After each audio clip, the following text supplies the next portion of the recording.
کے لیے صوبائیت کے لیے لڑ رہے ہیں۔ بہت سارے آپ پاکستان کے اندر دیکھتے ہیں کہ بہت سارے گروہ ایسے ہیں کہ جو اپنے آپ کو مجاہد کہتے ہیں، جہاد کرنے والا کہتے ہیں، لیکن ان کا مقصد اپنی قوم کی حفاظت ہے، اپنی قوم کا نام روشن کرنا ہے۔ جہاد اللہ کی رضا ان کا مقصود اور مطلوب نہیں ہے، اور اپنے آپ کو شہید بھی کہتے ہیں۔ ایسے لوگ شہید نہیں کہلاتے۔ جہاد ایک عظیم عبادت ہے، اور وہ عبادت وہی قبول ہوگی جو خالصتاً اللہ تعالیٰ کی رضا کے لیے ہوگی۔ اگر کوئی شخص قومیت کے لیے، لسانیت کے لیے نہیں لڑ رہا، اپنی شجاعت اور بہادری کے لیے، اپنے آپ کو بہادر کہنے کے لیے لڑ رہا ہے، تو وہ آدمی بھی جہاد کرنے والا نہیں ہے۔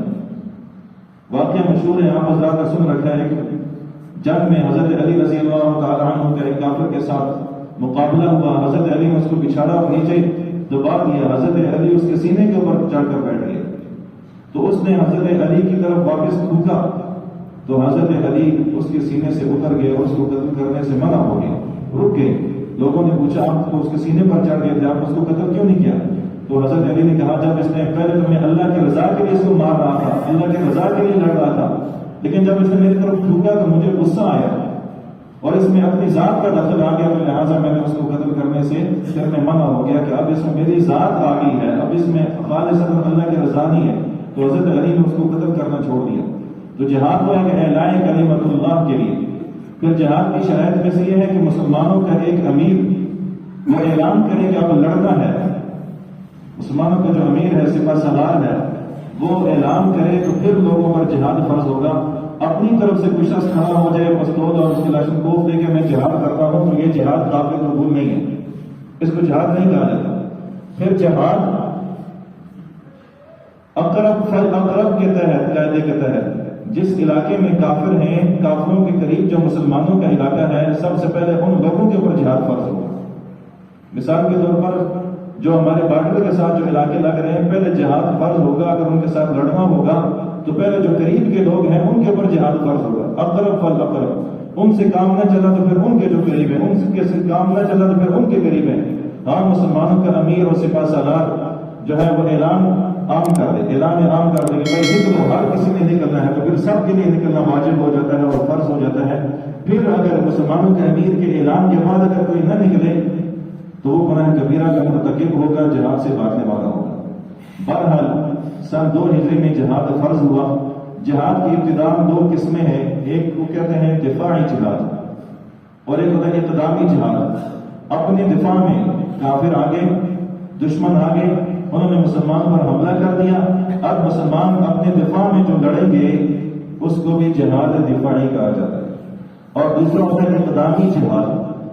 اقدامی جہاد کا مطلب یہ ہے کہ جب مسلمانوں کو یہ خطرہ ہو کہ کافر ہمارے خلاف لڑنے کے لیے تیار ہو رہا ہے، تیاری کر رہا ہے، وہ اپنی قوت اور شان و شوکت کو جمع کر رہا ہے، ہم پر حملہ کرنے والا ہے، جب یہ قرائن سے، دلائل سے، شواہد سے یہ بات معلوم ہو جائے کہ کافر اس میں کرنے والے ہیں، تو اب مسلمان اقدامی جہاد پہلے خود بھی پہل کر سکتے ہیں، خود بھی پہلے کر سکتے ہیں۔ اور اس کی مثال یوں دی جاتی ہے کہ جب کسی شخص کے سامنے شیر آ جائے اور اسے معلوم ہے کہ یہ شیر حملہ کرنے والا ہے، تب وہ حملے کا انتظار نہیں کرے گا، بلکہ اس کے اوپر حملہ کر کے شیر کو مارے گا۔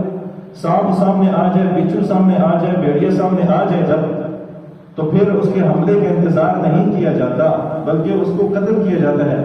ایسے ہی جب کفر اور دشمن جب سامنے آ جائے، لڑنے کے لیے آ جائے، تو پھر اس کے حملے کا انتظار نہیں کیا جائے گا، بلکہ اس کے اوپر حملہ کیا جائے گا۔ اور نبی اکرم صلی اللہ علیہ وسلم کی سیرت سے یہ دونوں باتیں، دونوں قسم کے جہاد کی مثالیں ملتی ہیں۔ آپ نے دفاعی جہاد بھی کیا ہے اور اقدامی جہاد بھی کیا ہے۔ اور یہ جو جہاد ہے اسلام میں یہ سب سے آخری آپشن ہے۔ پہلے نہیں، جو بھی کافر ہے سامنے اس کو مارو اور قتل کرو، یہ حکم نہیں ہے۔ شریعت کا حکم یہ سب سے پہلے کافروں کو تبلیغ کرنی ہے، ان کو کہنا ہے اسلم تسلم، اسلام لے آؤ امن پا جاؤ گے، ان کو یہ تبلیغ کرنی ہے۔ نبی اکرم صلی اللہ علیہ وسلم جب بھی کوئی قافلہ بھیجتے تھے ان کو یہ حکم کرتے تھے مسلمانوں کے امیر کو کہ سب سے پہلے ان کو اسلام کی دعوت دینی ہے۔ اب اگر اسلام کی دعوت کو قبول کر رہے ہیں وہ مسلمان ہیں، ان کے ساتھ لڑائی کا کوئی مقصد ہی نہیں ہے۔ اگر وہ اسلام قبول نہیں کرتے ہیں تو دوسرا طریقہ یہ ہے، دوسرا درجہ یہ ہے، انہیں کہا جائے گا یہاں اس علاقے میں حکمرانی، حکومت مسلمانوں کی ہوگی، تم ماتحت رہو گے، تم جزیہ اور ٹیکس دے کر رہو گے۔ جب تم جزیہ دو گے، ٹیکس دو گے، تو پھر تمہاری جان کی، مال کی، عزت کی، آبرو کی حفاظت کرنا یہ مسلمانوں کی ذمہ داری ہوگی۔ یہ دوسرا درجہ ہے۔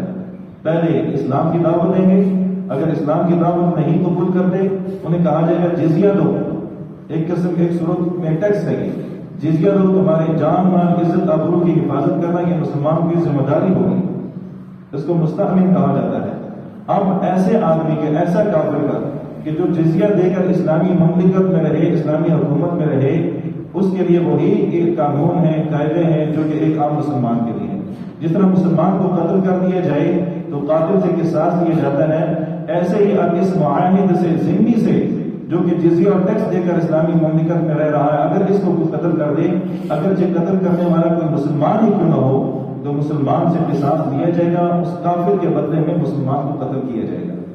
تیسری صورت یہ ہے کہ اگر وہ اسلام بھی قبول نہیں کرتا اور مسلمانوں کے ملک میں جزیہ دے کر بھی نہیں رہتا، تو پھر وہ شر اور فساد پھیلانے والا ہے، وہ دین کی دعوت کو روکنے والا ہے، اعلاء کلمت اللہ کو روکنے والا ہے۔ تو اب تیسرا درجہ یہ ہے کہ اب اس کے خلاف جہاد کیا جائے گا اور لڑائی لڑی جائے گی۔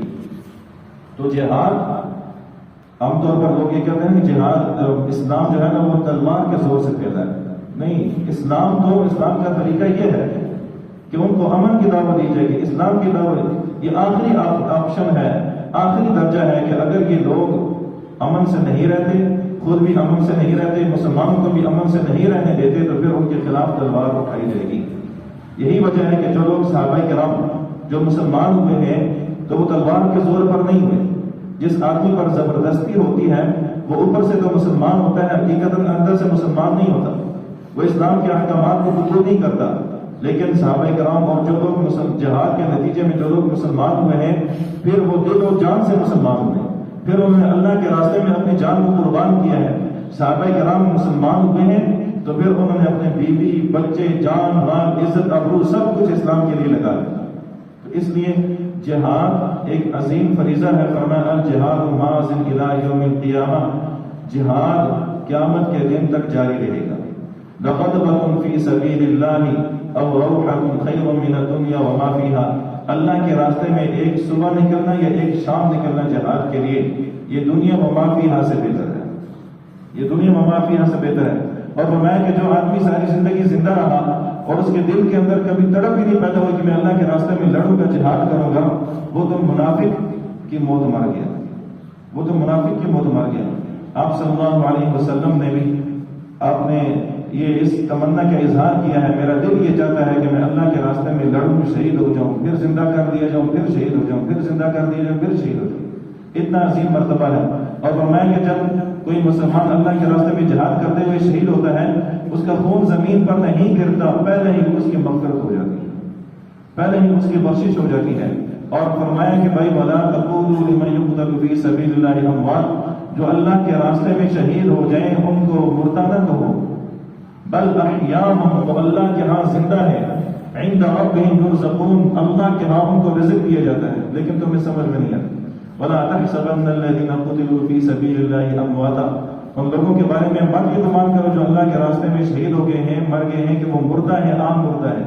نہیں، ان کو ایک خاص حیات حاصل ہے، ان کو ایک خاص قسم کی زندگی حاصل ہے جو عام لوگوں کو حیات حاصل نہیں ہے۔ تو یہ ایک مقام اور مرتبہ ہے جہاد کا اور جہاد میں شریک ہونے والے کا۔ فرمایا کہ جو شخص جہاد کے لیے گھوڑا پالتا ہے، جہاد کے لیے گھوڑا پالتا ہے، تو اس گھوڑے کی جو دید ہے اس کا بھی اس مسلمان کے نامہ اعمال میں تولا جائے گا، اس کا بھی وزن کیا جائے گا، گھوڑے کی دید کا بھی وزن ہوگا۔ تو یہ ایک عظیم فریضہ ہے، آج مسلمان اس سے غافل ہیں۔ یہی وجہ ہے کہ مسلمان ہر جگہ پر ذلیل اور رسوا ہو رہے ہیں۔ مسلمانوں کو مسلمانوں کے ملک کے اندر اور ان کے گھروں میں داخل ہو کر، ان کی مسجدوں میں داخل ہو کر قتل کیا جا رہا ہے، شہید کیا جا رہا ہے، اور مسلمان ایسے کے ایسے ہی پڑے ہیں۔ وجہ یہی ہے کہ مسلمانوں کی ایک جماعت نے، مسلمانوں کے سپہ سالاروں نے، مسلمانوں کے امیروں نے، مسلمانوں کے وزرائے اعظم نے اس عظیم منصب کو چھوڑ دیا ہے۔ وَأَعِدُّوا لَهُم مَّا اسْتَطَعْتُم مِّن قُوَّةٍ وَمِن رِّبَاطِ الْخَيْلِ تُرْهِبُونَ بِهِ عَدُوَّ اللَّهِ وَعَدُوَّكُمْ وَآخَرِينَ مِن دُونِهِمْ لا تعلمونهم اللہ یعلم. قرآن کہتا ہے کہ جہاد کے لیے تیاری جاری رکھو. جو دشمن اسلحہ بناتا ہے، ٹینک بناتا ہے، ایٹم بم بناتا ہے، تو تم بھی بناتے رہو. جب تک تم جہاد کی تیاری میں رہو گے، اسلحہ بناتے رہو گے، مشقیں کرتے رہو گے، کفر کے دلوں کے اوپر وہ پڑتا رہے گا. اور ان لوگوں کے جو تمہاری نظر میں نہیں ہے، اللہ ان کو جانتا ہے. وآخرین من دونہم لا تعلمونہم اللہ یعلمہم. تمہیں نہیں معلوم، اللہ جانتا ہے کہ تم یہاں پاکستان میں بیٹھ کر جہاد کی تیاری کرو گے، دنیا کے کس کس کونے میں اور کس کس کافر کے دل کے اوپر روک پڑے گا، یہ اللہ ہی جانتا ہے. یہ اللہ ہی جانتا ہے. بہرحال سن 2 ہجری میں یہ جہاد فرض ہوا. اب جہاد فرض ہونے کے بعد بعض قافلے ایسے تھے جو نبی اکرم صلی اللہ علیہ وسلم نے بھیجے اور ان میں خود شرکت نہیں کی. بعض قافلے ایسے تھے، اس کو سریہ کہا جاتا ہے، اور عام اردو زبان میں سریہ بھی اس کو کہا جاتا ہے. سریہ وہ مسلمانوں کا قافلہ، وہ لشکر جس میں نبی اکرم صلی اللہ علیہ وسلم خود شریک نہیں ہوئے. آپ نے کسی صحابی کو امیر اور سپہ سالار بنا کر بھیجا، اس کو سریہ کہا جاتا ہے. اور حضور کی زندگی میں جو سریہ پیش آئی ہیں ان کی مختلف تعداد ہے، 38، 48، 58. یہ مختلف تاریخی روایات ہیں. اور جس لشکر میں نبی اکرم صلی اللہ علیہ وسلم خود بنفس نفیس شریک ہوئے ہیں جہاد کے لیے، اس کو غزوہ کہا جاتا ہے. اور ان کی تعداد 27 ہے. بعض لوگوں نے 19 لکھی ہے اور بعض لوگوں نے 27 لکھی ہے.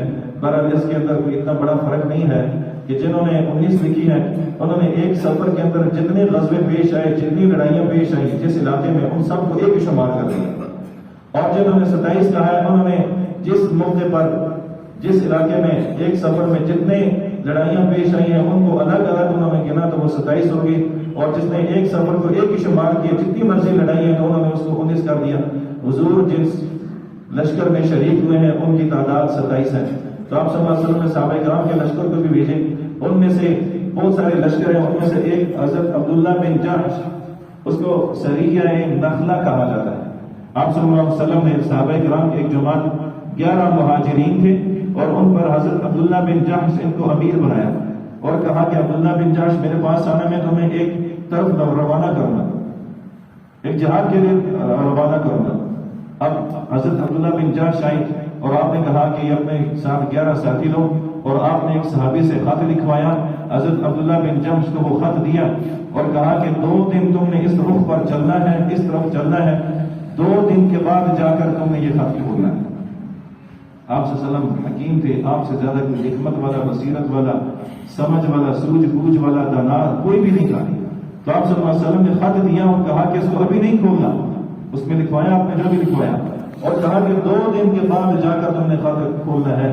وہ صحابی کی صحابی رسول تھے، حقیقتاً عاشق رسول تھے. اللہ اور اس کے رسول صلی اللہ علیہ وسلم کے حکموں پر جان قربان کرنے والے تھے. حضرت عبداللہ بن جحش فرماتے ہیں 2 دن تک وہ خط میرے جیب میں پڑا رہا، میں نے اس کو کھول کے نہیں دیکھا کہ اس کے اندر کیا لکھا ہوا ہے، کیونکہ نبی اکرم صلی اللہ علیہ وسلم کا حکم تھا کہ 2 دن سے پہلے نہیں کھولنا، لہٰذا میں نے نہیں کھولا. اور 2 دن کے بعد 2 دن تک ہم سفر کرتے رہے، 2 راتیں گزر گئیں، پھر میں نے اس خط کو نکالا اور اس میں پڑھا. تو آپ صلی اللہ علیہ وسلم نے فرمایا مکہ کے اور طائف کے درمیان مقام نخلہ ہے، وادی نخلہ ہے، وہاں پر پہنچو. اتنا لمبا سفر 2 دن تو پہلے بھی چلتے رہے، اور یہ صحابہ مدینہ سے چلے تھے طائف کے قریب تک. ان کو آپ صلی اللہ علیہ وسلم نے فرمایا کہ مکہ اور طائف کے درمیان میں ایک وادی ہے جس کا نام ہے نخلہ، وہاں پر پہنچو، اپنے ساتھیوں کو یہ خط پڑھاؤ، سناؤ، اور انہیں مجبور نہ کرو. جو آپ کے ساتھ جانا چاہے وہ جائے اور جو نہیں جانا چاہتا وہ نہ چاہے. لہٰذا حضرت عبداللہ بن جحش نے ان ساتھیوں کو یہ خط سنایا حضور صلی اللہ علیہ وسلم کا کہ اللہ کے رسول نے یہ کہا ہے کہ آپ طائف کی طرف جانا ہے، وادی نخلہ میں جانا ہے، وہاں کافروں کے ساتھ مقابلہ کرنا ہے. تمہاری مرضی ہے، جانا چاہو تو جاؤ، جس کو شہادت کی تمنا ہے، جو شہید ہونا چاہتا ہے وہ میرے ساتھ چلے، اور جو موت سے ڈرتا ہے وہ واپس ہو جائے. تو صحابہ کرام نے کہا سمعنا واطعنا، ہم نے اللہ کے رسول کی بات سنی، واطعنا، اور ہم اطاعت کرتے ہیں، ہمیں شہادت ہی مطلوب ہے، شہادت ہی ہمارا مقصود ہے، ہم واپس نہیں جائیں گے. لہٰذا یہ لوگ چلتے گئے اور وہاں وادی نخلہ میں پہنچے، اور وہ جو کافروں کا جو لشکر تھا وہ پہلے ہی جا چکا تھا. جب وادی نخلہ میں پہنچے تو یہاں ان صحابہ کرام کا ان لوگوں کے ساتھ مقابلہ ہوا. وہ مقابلہ ہوا، مقابلے کی صورت یہ بنی جس دن یہ صحابہ کرام پہنچے اسلام میں 4 مہینے ایسے ہیں جن میں لڑائی کرنا، جہاد کرنا حرام تھا ابتدائی اسلام میں: محرم، ذی القعدہ، ذی الحجہ اور رجب۔ جب یہ صحابہ کرام وہاں پر پہنچے تو وہاں رجب کی 30 تاریخ تھی اور سامنے کافروں کا لشکر تھا۔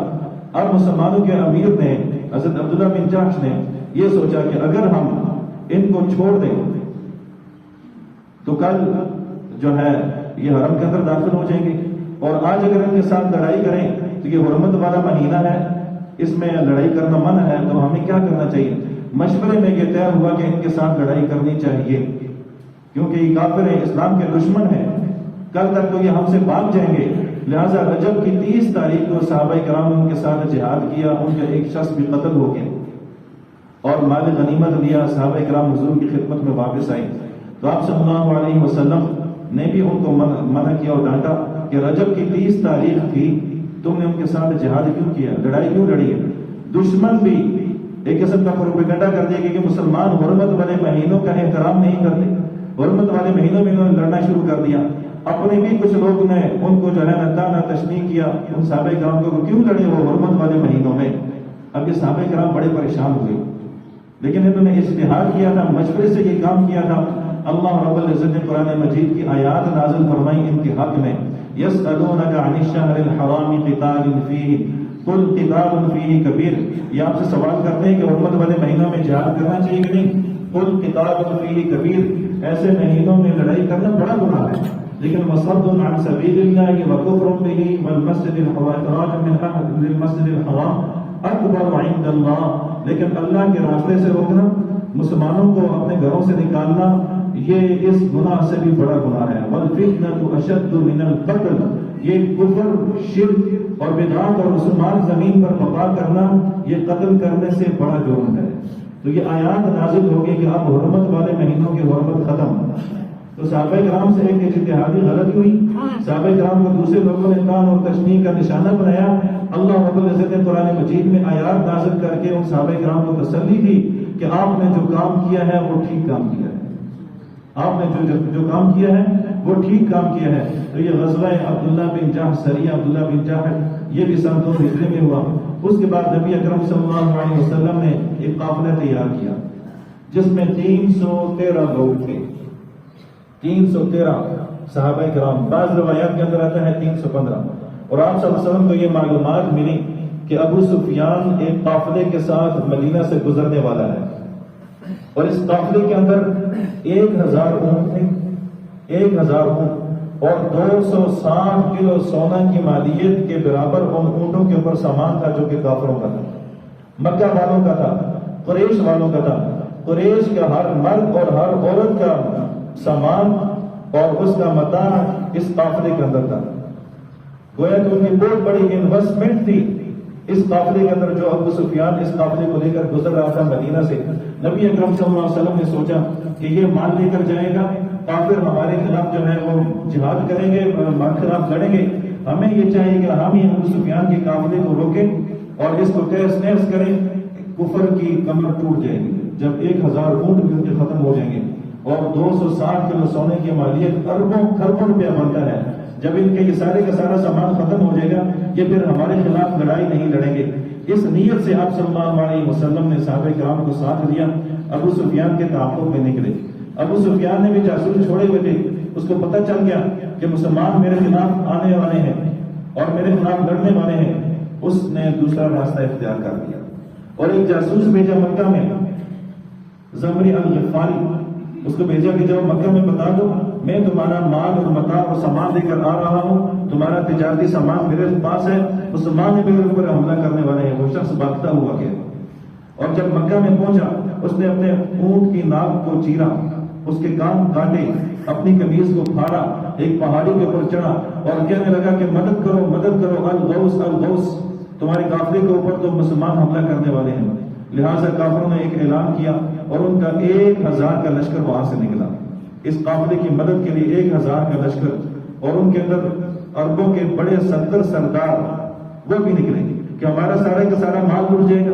مال کے لیے وہ سارے کے سارے نکلے، اپنے ساتھ انہوں نے عورتیں بھی دی جو گانا بجا رہی تھی، ڈانس کر رہی تھی، ان کو شوق دلا رہی تھی۔ ادھر سے وہ بھی نکلے، ادھر سے ابو سفیان نے بھی جو ہے اپنے جاسوس چھوڑے ہوئے تھے، لہٰذا ایک ساحل سمندر کے کنارے وہ آہستہ آہستہ بچا کر نکل گیا۔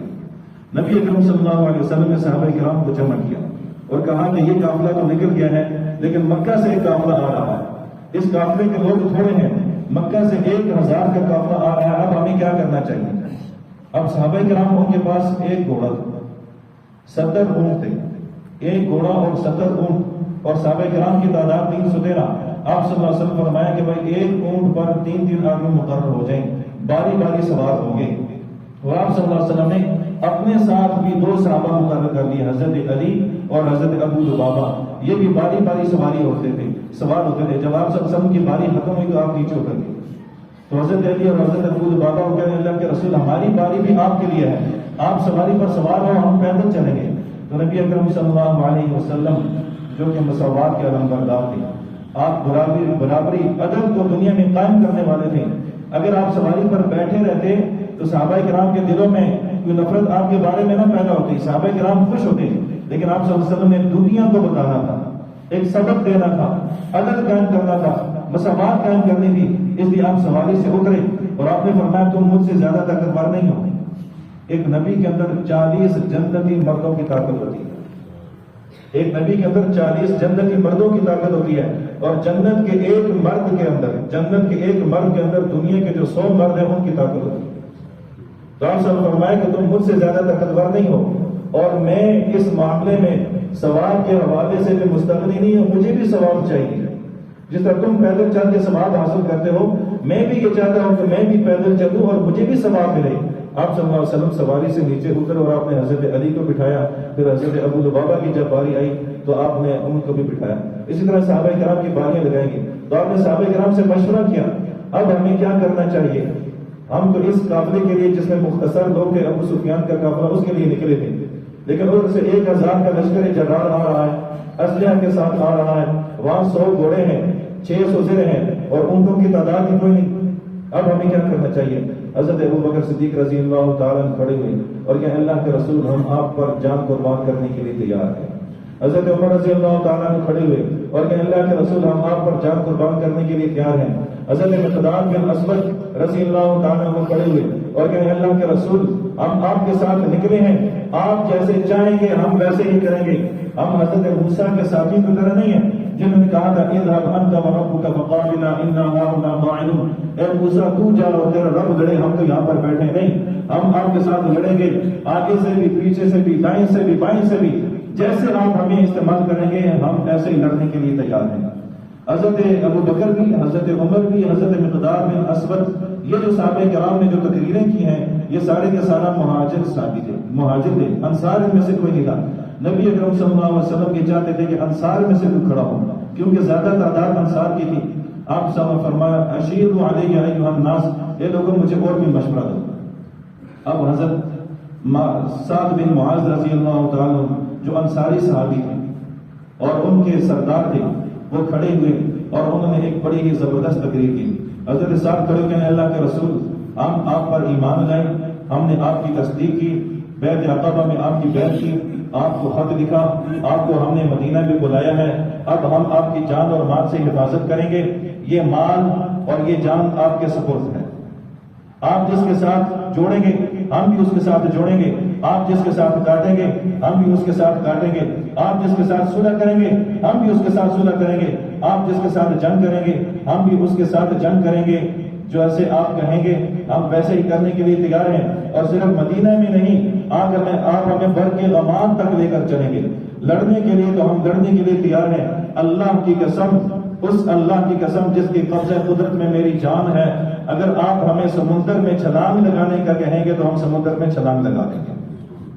یہ تھا صحابہ کرام کا ایمان، یہ تھا صحابہ کرام کا جذبہ ایمان۔ اور پھر کہ اللہ کے رسول ہماری جان بھی حاضر اور ہمارا مال بھی حاضر، یہ مال ہمارا نہیں آپ کی ملکیت ہے، آپ جس کو چاہیں دیں، جس سے چاہیں روکیں، جو مال ہمارا آپ کسی کو دیں گے وہ ہمیں زیادہ پسند ہوگا بنسبت اس کے کہ جو آپ ہمارا روک کر رکھیں گے کسی کو نہیں دیں گے۔ جب حضرت سعد بن معاذ رضی اللہ تعالی انصاری صحابی نے ایسی جذبے والی اور جوش والی تقریر کی، نبی اکرم صلی اللہ علیہ وسلم نے ان کو دعا دی اور فرمایا کہ اب چلو نکلتے ہیں، ہم کافروں کا مقابلہ کریں گے۔ تو یہ صحابہ کرام کا یہ 313 کا لشکر پھر مدینہ سے نکلا اور 70 میل کا فاصلہ طے کر کے بدر کے مقام پر پہنچا۔ پھر انشاءاللہ آئندہ جمعہ کو بیان کیا جائے گا۔ ملکی حالات آپ حضرات کے سامنے ہیں، اور یہ جو بے موسمی بارشیں ہو رہی ہیں اور بڑے بڑے اولے، اینٹ جتنے اولے جو برس رہے ہیں، یہ سارا نتیجہ ہے ہمارے گناہوں کا۔ اللہ تعالیٰ کی ناراضگی ہے۔ فرمایا کہ جب بے موسمی بارشیں ہوں تو یہ اللہ کی ناراضگی کی علامت ہوتی ہے۔ جب جس قوم کے اندر سود عام ہو جائے، رشوت عام ہو جائے، زنا عام ہو جائے، پھر ایسے ہی اللہ رب العزت کی جانب سے غصے والے ناراضگی کا اظہار ہوتا ہے۔ کبھی تو بڑے بڑے اولے برستے ہیں، کبھی طوفان آتے ہیں، کبھی زلزلے آتے ہیں، کبھی آندھیاں آتی ہیں۔ ہمیں یہ چاہیے کہ ہم اجتماعی طور پر اپنے اپنے گناہوں سے توبہ کریں اور قوم کو بھی اس طرف لگائیں کہ اللہ رب العزت کی ناراضگی کے یہ آثار ہیں۔ ورنہ یہ مئی کا مہینہ ہے، یا تو پسینے نے، اس مہینے میں پسینے نہیں خشک ہوتے تھے، ہم تو بستر اور رضائیاں دے کے سو رہے ہیں، اور بڑے بڑے اولے پڑ رہے ہیں، طوفان آ رہے ہیں، سیلاب آ رہے ہیں۔ یہ ہمارے گناہوں کا نتیجہ ہے۔ ہر آدمی اپنے گناہوں کی معافی مانگے، دوسرے کے گناہوں کی طرف نظر نہ کرے۔ ہر آدمی یہ سمجھے کہ میں گناہ گار ہوں، میری وجہ سے یہ ہوا ہے۔ میں نے پہلے بھی ایک واقعہ سنا ہے، ایک قوم والے جمع ہوئے بزرگ کے پاس سے لگے، اللہ والے کے پاس سے لگے، آپ دعا کریں، اللہ تعالیٰ ہم سے ناراض ہے، ناراض ہے اللہ تعالیٰ۔ وہ بزرگ اس بستی سے نکل گیا، اور کیا ہو سکتا ہے کہ میری ہی وجہ سے اللہ کی ناراضگی اور یہاں پر بارشیں نہ ہوتی ہوں، لہٰذا انہوں نے اپنے آپ کو وہاں سے نکالا۔ تو ہم بجائے دوسرے کی طرف انگلی اٹھانے کے اپنے آپ کو سنواریں، اپنی اصلاح کریں۔ اپنی اصلاح کرنا سب سے مشکل کام اور دوسرے کی اصلاح کرنا سب سے زیادہ آسان کام ہے۔ اپنی اصلاح کرنا سب سے مشکل کام ہے، لہذا ہم اپنے اعمال کی طرف دیکھیں۔ اگر تو ہم اللہ رب العزت کی اطاعت اور فرمانبرداری میں زندگی گزار رہے ہیں تو اس پر تو ہمیں شکر کرنا چاہیے، مزید آگے بڑھنا چاہیے۔ اگر ہماری زندگی اور اللہ اس کے رسول صلی اللہ علیہ وسلم کے احکامات کے مطابق نہیں ہے، ہم دین پر نہیں چل رہے ہیں، تو ہمیں اپنی سابقہ زندگی پر توبہ کرنی چاہیے اور آئندہ اس بات کا عزم اور عزم مصمم کرنا چاہیے کہ ہم ہر لمحہ، ہر لحظہ اللہ اور اس کے رسول صلی اللہ علیہ وسلم کی اطاعت اور فرمانبرداری میں گزاریں گے، اور ہمیں اپنے گناہوں سے